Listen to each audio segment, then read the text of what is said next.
देखिए हर खबर यहीं पर। सब्सक्राइब कीजिए TV9 भारतवर्ष।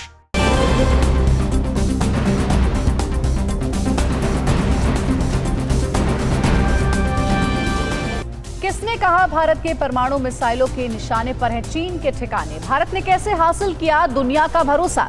अमेरिकी एक्शन पर चीन ने क्या दी धमकी? राजनाथ को चीन को क्या दिया राजनाथ सिंह ने संदेश? भारत चीन टकराव की सभी बड़ी खबरों के लिए देखिए टॉप 9 भारत चीन टकराव।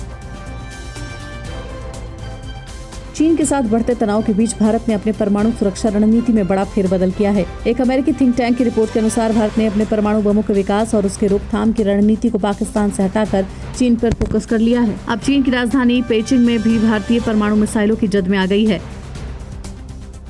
अमेरिका के विदेश मंत्री माइक पॉम्पियो ने चीन के खिलाफ भारत के कदम की जमकर तारीफ की है। इंडिया आइडिया समिट को संबोधित करते हुए पॉम्पियो ने लद्दाख में चीनी सेना के रवैये की निंदा की। पॉम्पियो ने कहा कि भारत ने अमेरिका समेत दुनिया भर के कई देशों का भरोसा अर्जित किया है। भारत वैश्विक आपूर्ति श्रृंखला को चीन से अपनी ओर आकर्षित कर सकता है और चीन की कंपनियों पर अपनी निर्भरता कम कर सकता है।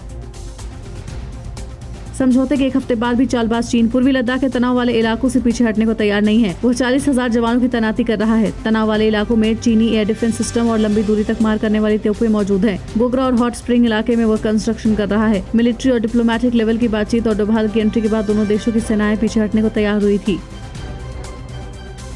अमेरिका और चीन के बीच तनाव चरम पर पहुंच गया। अमेरिका ने चीन से ह्यूस्टन स्थित वाणिज्य दूतावास को 72 घंटे के अंदर बंद करने का आदेश दिया है। अमेरिकी रिपोर्ट के मुताबिक ह्यूस्टन पुलिस को सूचना मिली थी कि चीन सीक्रेट फाइलें जला रहा है। दूतावास से धुआं उठता हुआ दिखाई दिया, लेकिन जब पुलिस और फायर ब्रिगेड के कर्मचारी वहां पहुंचे तो अंदर नहीं जाने दिया गया। इससे नाराज अमेरिका ने ये कार्रवाई की है।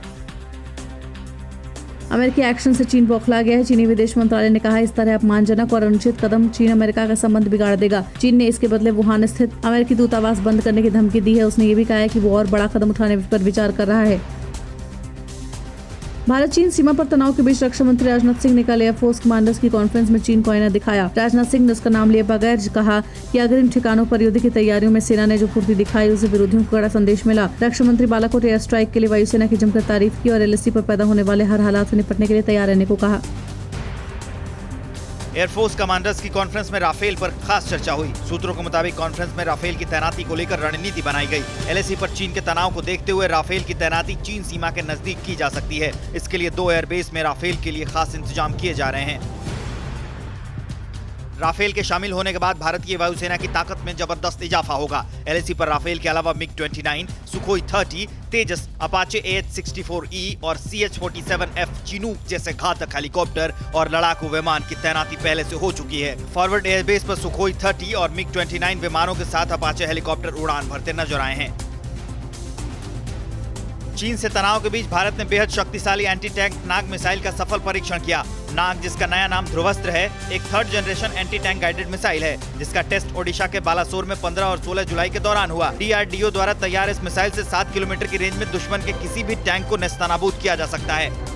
न्यूज़ टॉप 9 रोज सुबह 7 बजे और शाम 7 बजे सिर्फ TV9 भारतवर्ष पर।